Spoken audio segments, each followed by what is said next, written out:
ఓం అస్మద్గురుభ్యో నమః.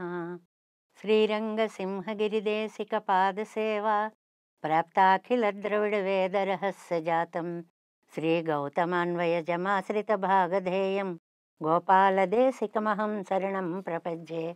కౌశికాన్వయసంజాతం వెంకటార్యతనూభవం వేదాంతాచార్యసచ్చిష్యం ఉడయవర్లుమహం భజే.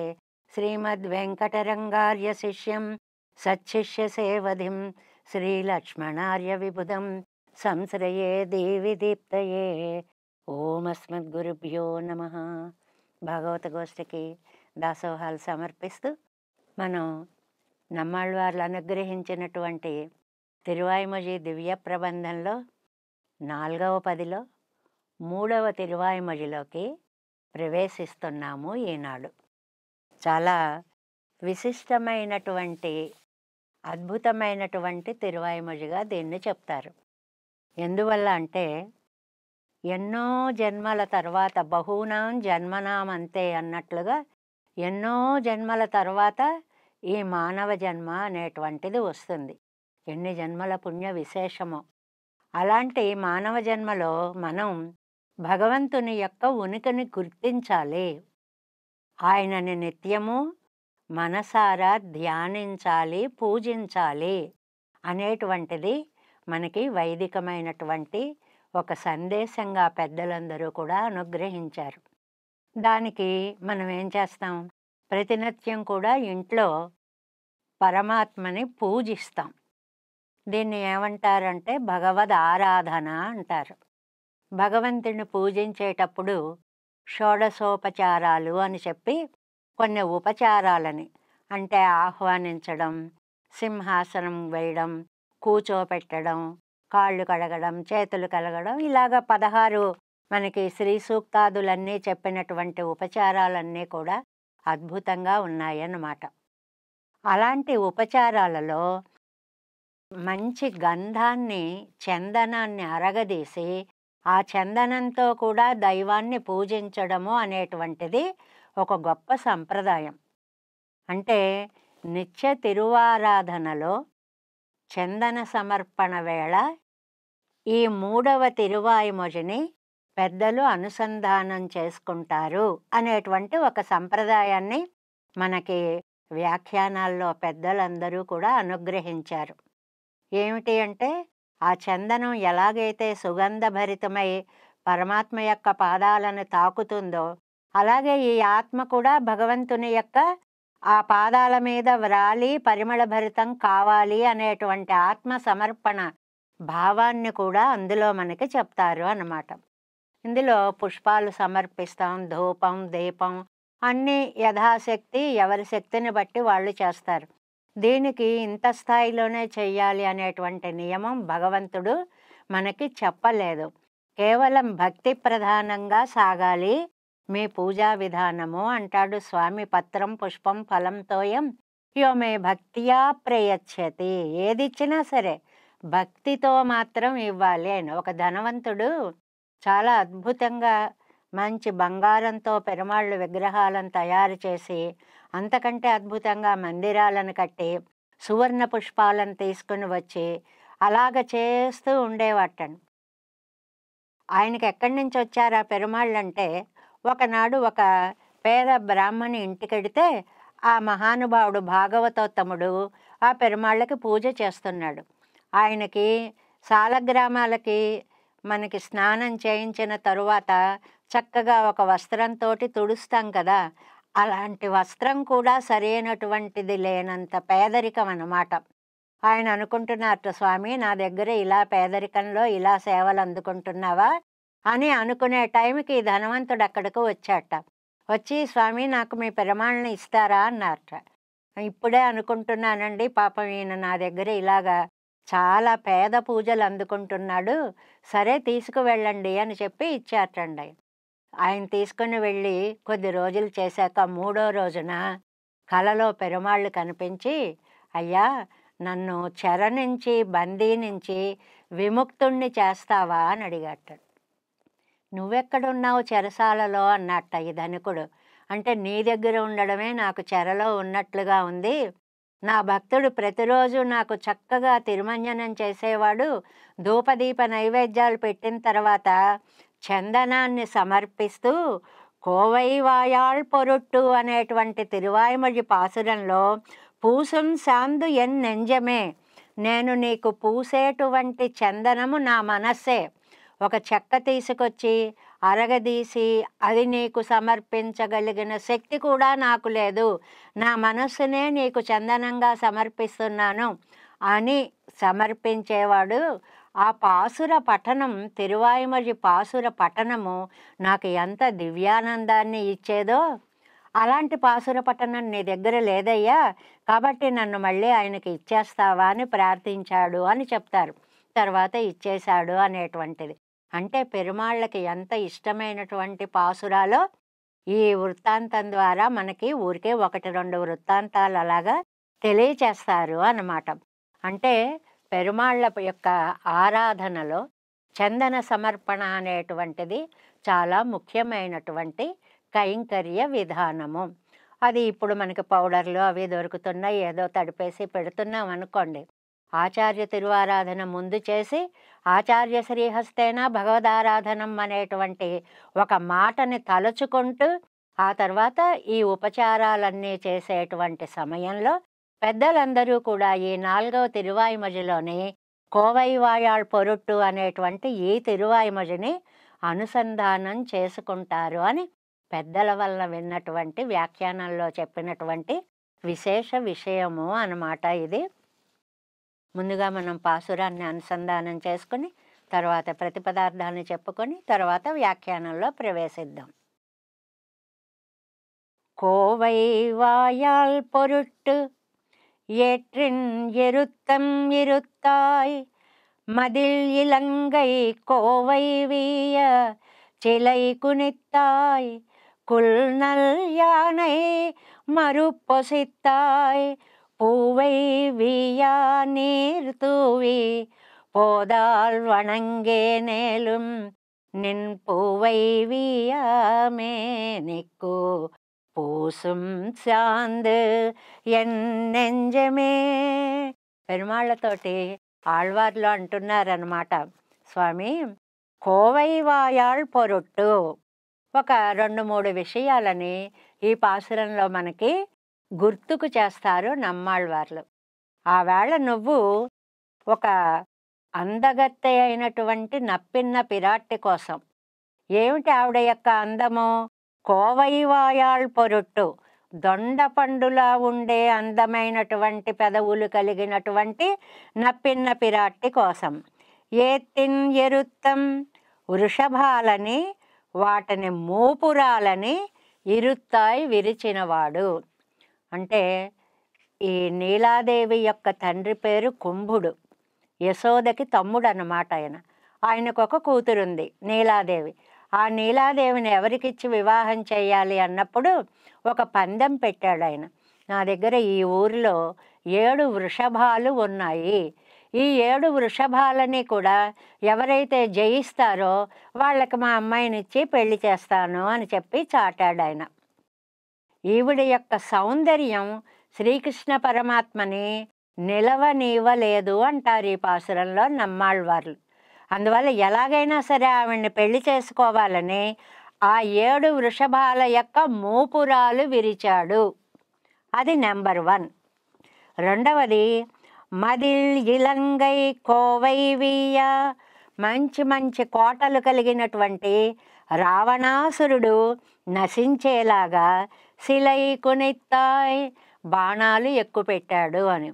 అంటే రావణాసురుని వధించి సీతమ్మని రక్షించినటువంటి మహావీరుడైనటువంటి శ్రీరామచంద్రుడు సీత కోసం లంకని సముద్రాన్ని దాటి లంకా నగరాన్ని చేరి రావణాసురుణ్ణి నశింపచేసిన వాడు అని 2వ ఉదాహరణ చెప్పారు.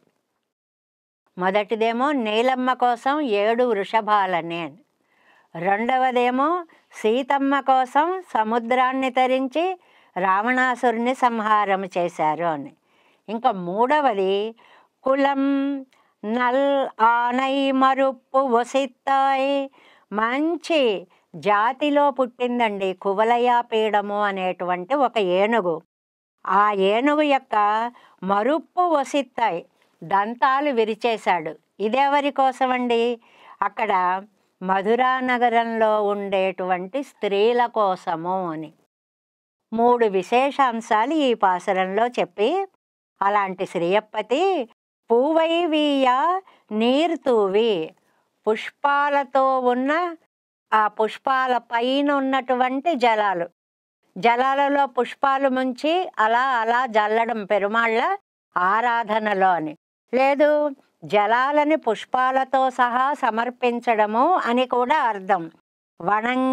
వణంగనేయం, నేను నీకు అలాగ నమస్కరించని వాడనైనా, పూవై వీయం నెన్మే నీకు, రెల్లు పువ్వుతో సమానమైనటువంటి అంటే నీల మేఘ శ్యామల మూర్తివైనటువంటి నీకు, నీ దివ్యమంగళ విగ్రహానికి ఎన్నెంజం పూసం శాందు, నా మనస్సే పూసేటువంటి చందనము.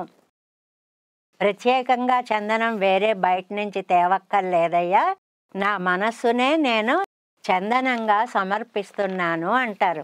దీనికి మనం ప్రతి పాసురంలో పన్నీరార ఇప్పుడు చెప్పుకోవట్లేదు, కానీ ఇందులో ఒక అందమైనటువంటి మాటని చెప్పారు కాబట్టి 65వ పేజీలోనండి ఇందులో మనకి 3 విశేషాలు చెప్పారు. అవస్థా సప్తక వికారత్తయ్యం కజిత్, దశేంద్రియానమాన தீமனைத்தையும் கெடுத்து பிரவேச விரோதியான దుర్మానత్తయ్యం అజిక్కుం అవనాదలాలెండ్రు కరుత్తు. ఒక్క వాక్యంలో ఈ 3 వృత్తాంతాలని చెప్పారండి. అవస్థా సప్తక వికారత్తయ్యం కజిత్తు. అవస్థా సప్తకము 7 వృషభాలని జయించడము అన్న దానికి 7 అవస్థలని దాటడము అనే గొప్ప అర్థాన్ని ఒకదాన్ని చెప్పారండి. ఏమిటా 7 అవస్థలు మనకి అంటే, ముందు గర్భంలో పడడం, పడిన తర్వాత పుట్టడం, పుట్టిన తర్వాత బాల్యం, కౌమారం, యవ్వనం, వార్ధక్యం, తర్వాత మరణం. ఈ 7టిని కలిసి అవస్థా సప్తకము అంటారండి. కొంచెం భాషగా ఒక స్థాయిలో చెప్పాలి అంటే అవస్థా సప్తకము అంటారు. ఏమిటవి? గర్భ, జన్మ, బాల్య, కౌమార, యవ్వన, వార్ధక్య, మరణములు. ఏ జీవికి కూడా ఈ 7 తప్పవు. ఒకసారి అంటూ ఒక గర్భములో పడితే అది పుట్టి మరణాంతం వరకు వెళ్ళవలసినదే. అంటే జాతస్య హి ధ్రువో మృత్యు, పుట్టాడు అనగానే రెండవది ఎక్కడో ఒకటి టార్గెట్ అక్కడ మనకి ఉంటుంది అనేటువంటి సత్యాన్ని నమ్మాలి. ఈ 7 వృషభాలకి ఒక్కొక్క దానికి 2 కొమ్ములు ఉన్నాయి. అలా జీవుడికి అహంకారం, మమకారము అనేటువంటి 2 కొమ్ములు ఉన్నాయి. ఈ అవస్థ సప్తక వికారత్తయ్యం కజిత్తు, దీనిని పోగొట్టుకోవాలి. ఎంత గొప్ప అర్థం అండి! 7 వృషభాలను కృష్ణుడు జయించాడు అనే పై కథతో పాటు మనకు ఉండేటువంటి 7 అవస్థలని దాటాలి అనేటువంటి మంచి అంతరార్థాన్ని ఇక్కడ మనకి అజగి మనవాళ్ళ జీయర్ చాలా అందంగా అనుగ్రహించారు. అలాగే రెండవది దశేంద్రియ ఆననమాన తీమనత్తయ్యం కడెత్తు. ఇంకా దశేంద్రియ 10 తలలు కలిగినటువంటి రావణాసురుడి యొక్క అభిమానము అనేటువంటివి చెడు భావం, అహంకార భావం ఏదైతే ఉందో దానిని పోగొట్టడము. అంటే సీత కోసమని రావణ సంహారం చేసినట్లుగా సీతని ఆత్మతో పోలుస్తారు కాబట్టి ఆత్మ ఉజ్జీవన కోసమని మనం 10 తలలు రావణాసురుడు, అక్కడ కూడా గొప్ప అర్థం చెప్తారండి. రావణాసురుడి 10 తలలు 10 ఇంద్రియాలు, 5 జ్ఞానేంద్రియాలు, 5 కర్మేంద్రియాలు, ఒక మనస్సు, ఈ 11 ఇంద్రియాలు. ఈ ఇంద్రియాలను కూడా వాటి యొక్క శక్తిని జయించాలి మనము అనేటువంటిది రెండవ వృత్తాంతం ద్వారా చెప్తారు. ఇంకా మూడవది ప్రవేశ విరోధియాన దుర్మానత్తయ్యం వజిక్కు. మనం ప్రవేశించడానికి విరోధమయ్యేటువంటి ఒక అహంకారం, ఏది కువలయాపీడంకి ఉండేటువంటి అహంకారం, దానిని పోగొట్టుకోవాలి. కువలయము అంటే ఏనుగుకి పేరుంది. ఈ కువలయాపీడం ఎక్కడిదండి? కంస మహారాజుకి అస్థి ప్రాస్తి అని ఇద్దరు భార్యలండి. వాళ్ళిద్దరు కూడా జరాసంధుడి కూతుళ్ళు. జరాసంధుడు ఆ అమ్మాయిల్ని ఇద్దరిని ఇచ్చి పెళ్లి చేసేటప్పుడు అల్లుడికి కానుకగా ఈ కువలయాపీడము అనేటువంటి ఏనుగుని కూడా బహుమతిగా ఇచ్చాడు. ఆ కువలయాపీడం, పైకది కువలయాపీడం అని దాని పేరు. లోకాన్ని, కువలయం భూమండలాన్ని పీడిస్తోంది అని అర్థం. ఏది పీడిస్తుందండి? అహంకారమే ఈ లోకాన్ని పట్టి పీడిస్తోంది. ఎవ్వరమైనా కానివ్వండి, వీళ్ళు వాళ్ళు అని కాదు, నేను, నాది, ఈ రెండు పదాలు లేకుండా ఒక్క అడుగు ముందుకి పడడం లేదు. కొందరిలో అది కాస్త ఎక్కువ పాళ్లలో స్థాయిలో ఉంటుంది, కొందరిలో తక్కువలో ఉండొచ్చు అని. ఇది ప్రవేశ విరోధి. పెరుమాళ్ల సన్నిధికి ప్రవేశించాలి అంటే విరోధంగా నిలబడేది అహంకారము. ఆ మూడిటినేనండి ఆ పన్నీర్ ఆరాయిరప్పడిలో చక్కగా 3 మాటలతో చెప్పారు. అందుకోసమని అది కూడా మనం చెప్పుకోవడం అనేటువంటిది ఒకటి జరిగింది. ఇంకా మనం ఈడు వ్యాఖ్యానంలో ప్రవేశిద్దాం. 65వ పేజీలో ఈడు వ్యాఖ్యానం. எல்லா தேசத்திலும் எல்லா காலத்திலும் உண்டான அவன் படிகளெல்லாம் இப்போதே பெற்று அனுபவிக்க வேணும் என்று విడాయిపారు ఒరువరై పెరుగయ్యాలే. ఇంతకు ముందు దాంట్లో మనం ఏమని చెప్పుకున్నాము? అన్ని కాలాల్లో, అటు ప్రళయార్ణవంలో వటపత్ర సాయి కానీ, అటు వరాహావతారంలో స్వామి పాదాల మీద కానీ, లేదు అక్కడ కృష్ణావతారంలో ఆయన పాదాల మీద కానీ, రామావతారంలో ఆయన పాదాల మీదది కానీ, ఇలా రకరకాల ఎక్కడో దూరంగా ఉన్న అవతారాలలో ఆయా కాలాల్లో జరిగినటువంటి అవన్ పడిగలెల్లాం, ఆయన చేష్టలన్నిటినీ, అంటే ఇక్కడ చేష్టలు అంటే ఆ పాదాలను పూజించినప్పుడు ఆ పాదాల పైన విలసిల్లే తులసి దళాన్ని తీసుకోవడం అనేటువంటి విషయాన్ని చెప్పుకుంటే చాలన్నమాట. అవన్నీ ఇప్పుడే పెత్తు అనుభవిక్క వేణం, నాకు ఇప్పుడే కావాలి, నాకు ఇప్పుడే కావాలి, నాకు ఇప్పుడే కావాలి. అది కదా ఆళ్వారి నాయికి చేసినటువంటి గొడవ. అలాంటివి ఒక ఆర్తి కలిగినటువంటి ఆళ్వారు దొరికారని ఇంకా పెరుమాళ్ళు బ్రహ్మానంద పడిపోయారటండి. ఇప్పటి వరకు ఇంత చెప్పినా ఎవ్వరూ నా వైపు వచ్చేవాళ్లే లేరు, ఇన్నాళ్ళకి ఈ ఆళ్వారు ఒకరు నాకు దొరికారు అని బ్రహ్మానంద పడిపోయారట. ఇవరు సత్తయ్యే తనకెల్లామాంబడి ఇరిక్కిరా, ఆళ్వారు ఉండడమే నాకు సర్వస్వం పెరుమాళ్ళు అనుకుంటున్నారటండి. ఇవన్నీ ఇంతవరకు మనం ఏం చెప్పుకున్నాం? పెరుమాళ్ళని గురించి ఆళ్వార్లు అనుకున్నారని చెప్పుకున్నాం. కానీ ఇందులో ఏమిటి? పెరుమాళ్ళు ఆళ్వార్లను చూసి అనుకుంటున్నారు, ఈ నిన్నాళ్ళకి నాకు దొరికాడు, అమ్మయ్య నేను బ్రతికాను అనుకుంటున్నారట పెరుమాళ్ళు. తన్ ప్రణయిత్వ గుణత్తై కాట్టి, తన ప్రేమతత్వాన్ని ఆళ్వార్లకి చూపించాడు. ప్రణయిత్వ గుణము అంటే ప్రేమతత్వము అని. ఆ ప్రేమతత్వాన్ని ఆళ్వార్లకు చూపించి కొడుక్కక్కండు ఇవరు మెల్లాం పెత్తారాయ అనుభవిక్కిరార్. ఇంకా దివ్య ఆనందం అన్నమాట. ఈయన కలుసుకోవాలనుకున్నారు, ఆయన తన దగ్గరికి తీసుకోవాలనుకున్నారు, ఆయన దర్శనం ఇచ్చారు, ఈయన దర్శించారు. ఇంకా చెప్పలేనటువంటి ఆనందానుభవము వారికి కలిగింది అనేటువంటిది. ఈ 66వ పేజీ ఫస్ట్ లైన్. సర్వేశ్వరనుడయ్యా పాలనాయేజులగు ఈ తిరువాయి మొజి. చాలా ముఖ్యమైన స్టేట్మెంట్స్ అంటామే, అలాంటిదండి ఈ లైను. ఏంటంటే ఇంతకు ముందు తిరువాయిమొഴി పాలనా ఏజులగు నమ్మాళ్వార్ల తిరువాయిమొഴి. ఆయన నిన్ను ఏ అవతారంలో చూస్తా, ఎక్కడ చూస్తా, ఎప్పుడు, ఎలాగా అంటూ తల్లడిల్లిపోయారు. ఆయింది ఆ పాలనాయ్. కానీ ఇది ఉందే, సర్వేశ్వరనులయ పాలనా ఏజులగు ఈ తిరువాయిమొഴి. ఇక్కడ నమ్మాళ్ళవార్లు నాకు కావాలి అని పెరుమాళ్ళు తల్లడిల్లినటువంటి తిరువాయిమొഴി అంటారండి దీన్ని. ఏ నమ్మాళ్ళవార్లు కావాలి అనుకున్నారు?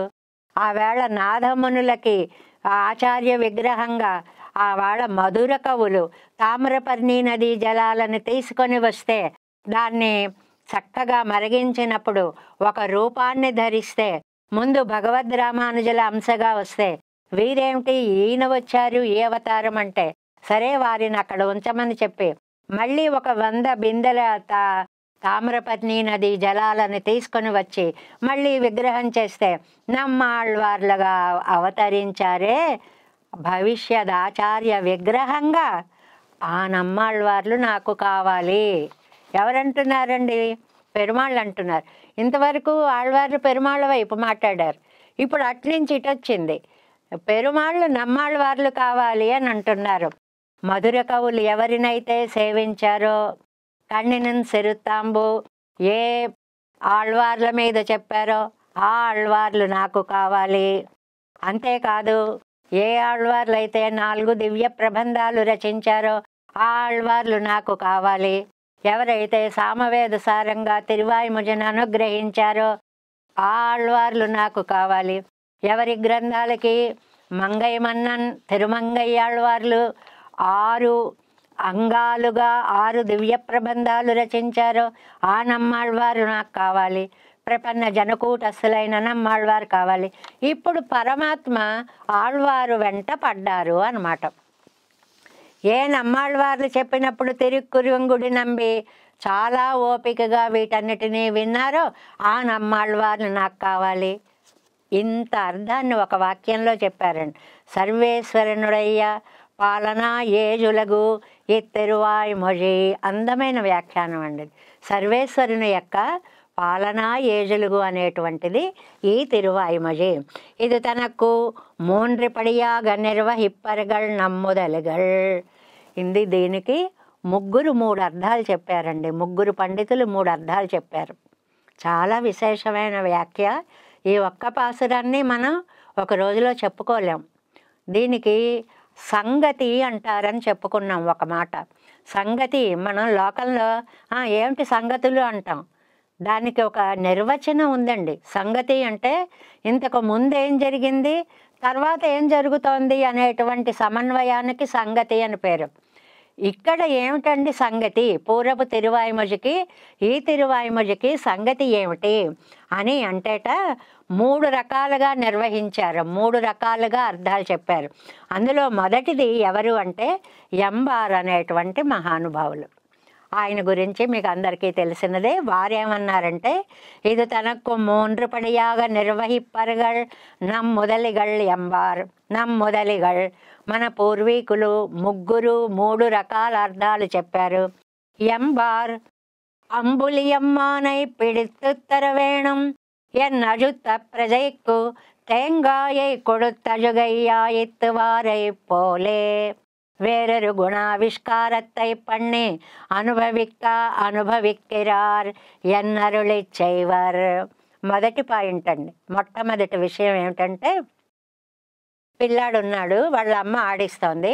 చందమామ రావే జాబిల్లి రావే అంటూ ఒక చిన్న ముద్దలు నోట్లో పెడుతోంది.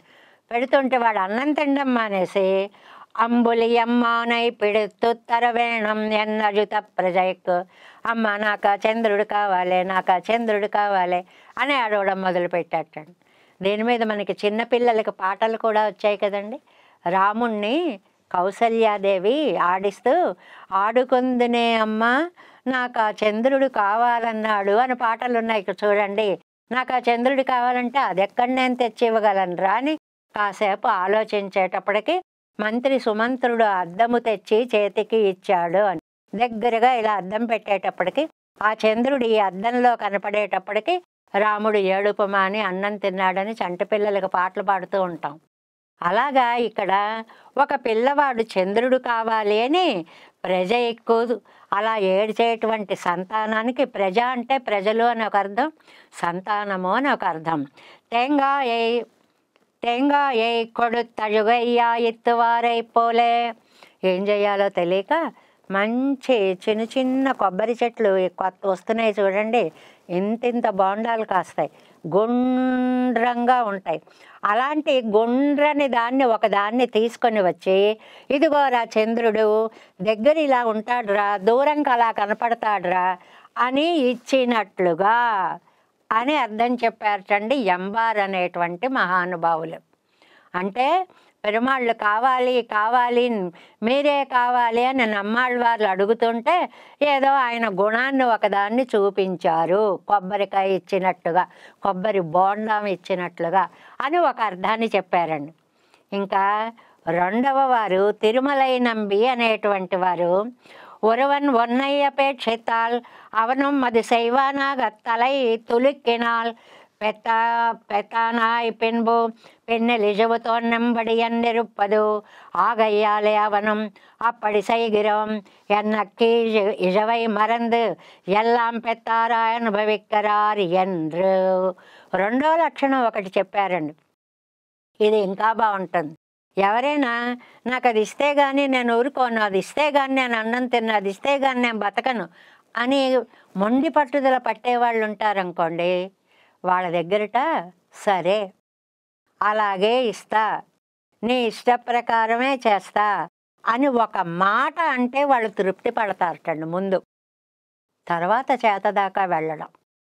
అలాగట ఇక్కడ కూడా ఏమైందంటే సరే అలాగే అని పెరుమాళ్ళు నమ్మాళ్ళవార్లతో చెప్పారు అనేటువంటి విషయాన్ని చాలా అందంగా చెప్తారు రెండవ సమన్వయంలో. ఏమన్నారు ఈ మాటలకు చూడండి, ఒరువన్ ఒన్రై అపేక్షితాల్ ఒకడు ఒకటి కోరాడండి, అవను అది శైవానాగ తలై తులుక్కినాల్, తలై తులుక్కినాల్ సరే అలాగే చేస్తా అలాగే చేస్తా అని తల ఆడిస్తే పెత్తత్తానా ఇప్పెన్బో పిన్నెల్లి చెబుతో నంబడి నెరుపదు, ఇంకా అది ఇచ్చేసినంత ఆనందపడతాట. అమ్మయ్య నిజంగానా నిజంగానా అని వాడు తృప్తి పడినట్లుగా. ఆగయ్యాలే అవనం అప్పటి సైగిరిం, అలాగేరా అలాగే చేస్తాన్రా అంటే ఎన్న కీజిల్ నిజవై మరందు ఎల్లాం పెత్తారా అనుభవిక్కరారు ఎండ్రు. ఏమండి అలాగ చేస్తాను అని సరే అని మాట అంటే విన్నవాళ్ళు ఎక్కడైనా ఉన్నారా అండి చరిత్రలో? ఉన్నారండి అని రెండు ఉదాహరణలు చూపిస్తున్నారు. ఆ ఉదాహరణలను మనం రేపు వ్యాఖ్యానంలో తెలుసుకుందాం. நம்மாழ்வார் திவ்ய திருவடிகளே சரணம், எம்பெருமானார் திவ்ய திருவடிகளே சரணம், ஜெயர் திவ்ய திருவடிகளே சரணம். ஓம் அஸ்மத் குருப்யோ நமஹ.